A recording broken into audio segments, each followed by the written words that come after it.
अस्सलाम वालेकुम। आज हम लोग 9th की न्यू बायोलॉजी बुक के चैप्टर 2 का जो है नेक्स्ट टॉपिक देखने जा रहे हैं, जो कि हमारे पास है status of virus in classification. अब तक हम लोगों ने सारी क्लासिफिकेशन पढ़ी है कि किस तरह से जो है तमाम जानदारों को किस तरह से कैटेगराइज किया गया, क्लासीफाई किया गया, उन्हें मुख्तलिफ क्लासेस में रखा गया।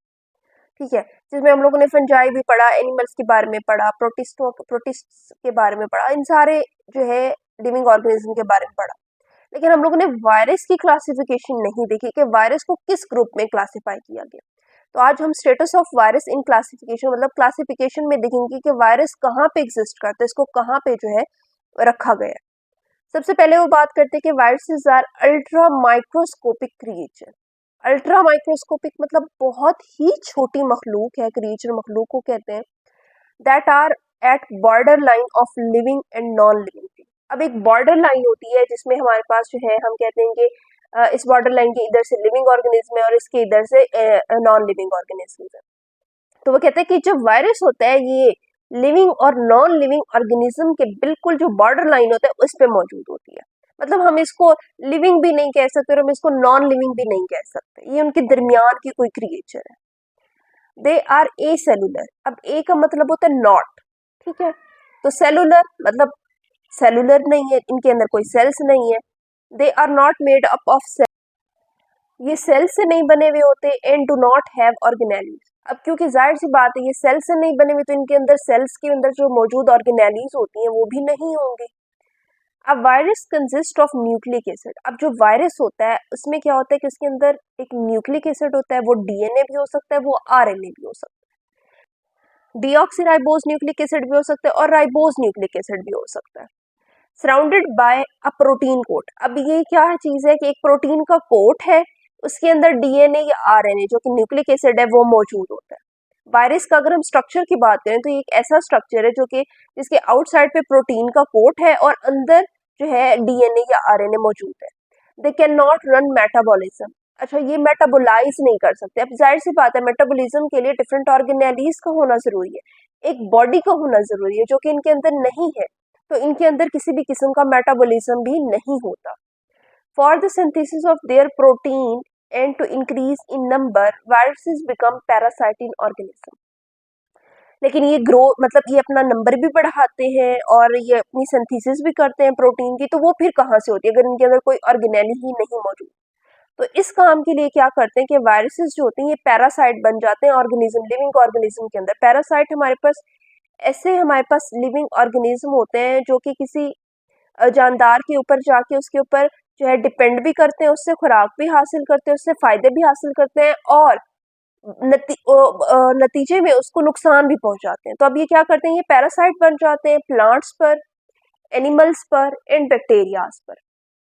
ठीक है, ये उनके ऊपर जाते हैं, उनसे जो है अपनी कॉपीज तैयार करवाते हैं, अपनी जो है डीएनए की कॉपीज तैयार करवाते हैं और अपने आप को रेप्लिकेट करते हैं, मतलब अपनी मजीद जो है नए ऑर्गेनिज्म बनवाते हैं और उल्टा उनको नुकसान भी पहुंचाते हैं, उनके अंदर बीमारियां भी काज करते हैं। Viruses are not included in the classification system. इस वजह से अब क्योंकि लिविंग ऑर्गेनिज्म वाली उनके अंदर कोई खूबी नहीं है, खासियत ही नहीं है, तो इस वजह से उनको क्लासिफिकेशन सिस्टम में रखा ही नहीं गया। Because they lack any of three characteristic of three domain of life. अब वो कहते हैं जो तीन डोमेन्स हमने लाइफ की पढ़ी हैं उनमें से कोई भी खासियत जो है इनके अंदर नहीं पाई जाती, तो हम इनको डोमेन्स में इनकी क्लासिफिकेशन कर ही नहीं सकते, हम इसको किसी डोमेन में रख ही नहीं सकते। तो इस वजह से वायरसेस को क्लासिफाई नहीं किया जाता।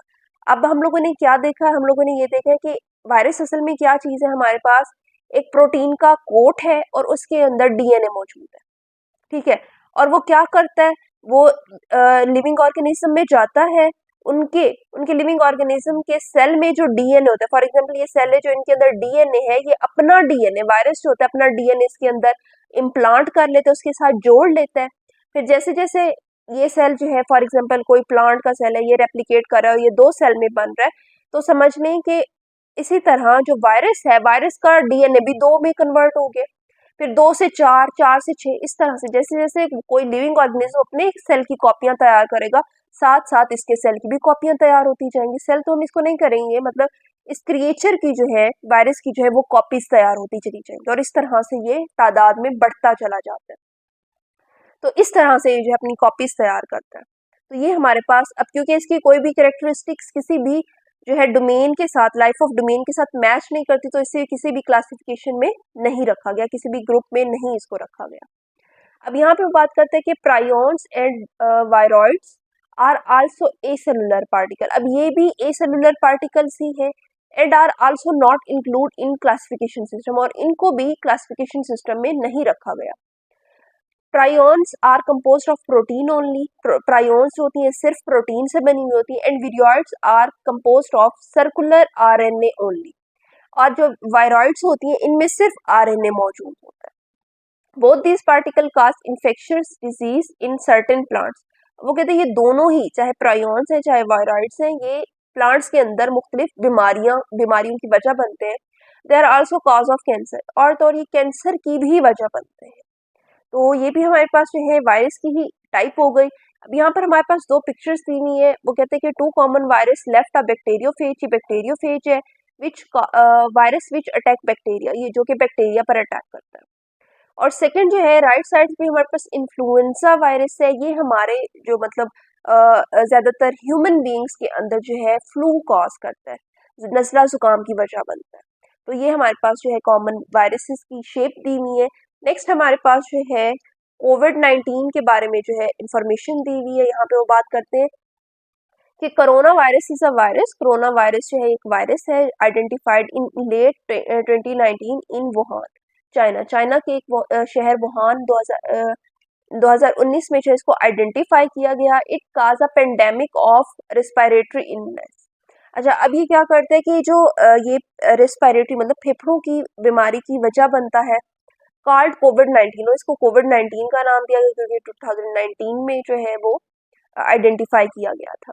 The virus primarily spread through respiratory droplets. अब अच्छा, इसका अगर हम स्प्रेड का देखें कि किस तरह से एक शख्स से दूसरे शख्स में जाता है, तो ये रेस्पिरेटरी ड्रॉपलेट्स क्या होती हैं कि हमारे मुंह के अंदर से जो मतलब जो लिक्विड होता है जब हम बोलते हैं या फिर जब हम खांसी करते हैं, तो वो हमारी बॉडी से, या जब सांस ले रहे होते हैं तो वो बाहर आते हैं, ड्रॉप्स की छोटे छोटे बहुत मिन्यूट ड्रॉप्स की फॉर्म में वो बाहर आते हैं, तो उसके थ्रू जो है ये स्प्रेड होता है।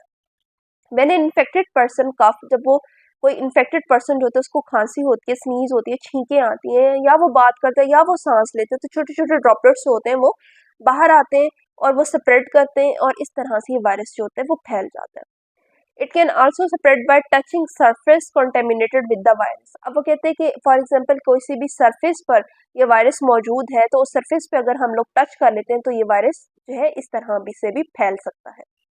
Wearing a mask over nose and mouth can help to prevent the spread of this disease. अब वो कहते हैं अगर हम लोग चेहरे पर मतलब मुंह पर और नाक पर अगर मास्क लगा लें, क्योंकि ज्यादा जो है चांसेस इसके नाक और मुंह से हमारी बॉडी के अंदर जाने के होते हैं, तो हम इस बीमारी से बच सकते हैं, इसके फैलाव से जो है बचा जा सकता है।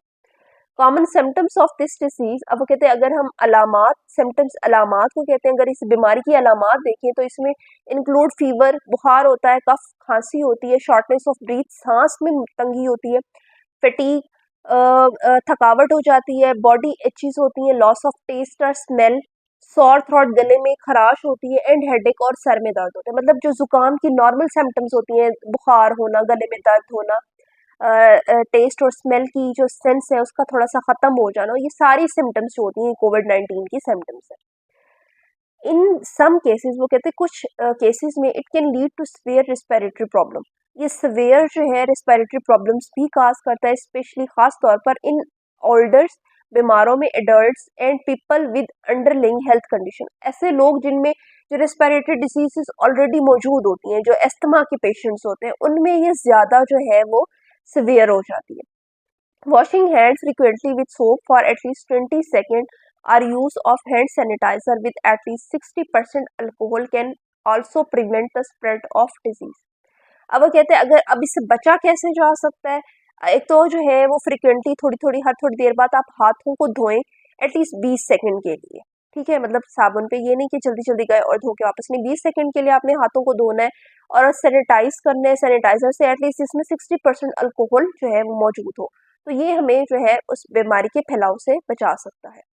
Vaccination play a crucial role in protecting Covid from कोविड-19। अब वो कहते हैं वैक्सीनेशन भी इसकी जो है उसने भी बड़ा अहम किरदार अदा किया है कोविड-19 से बचने के लिए। Vaccines help immune system to recognise and fight the virus. अब वैक्सीन्स जो होती हैं हमारी बॉडी को, हमारे इम्यून सिस्टम को जो है वो स्ट्रॉन्ग कर देती हैं और उसको रिकॉग्नाइज करने में हेल्प करती हैं कि ये वायरस बॉडी में एंटर हो रहा है, तो इसके खिलाफ जो है एंटीबॉडीज पैदा करनी है और इस वायरस के खिलाफ फाइट करनी है।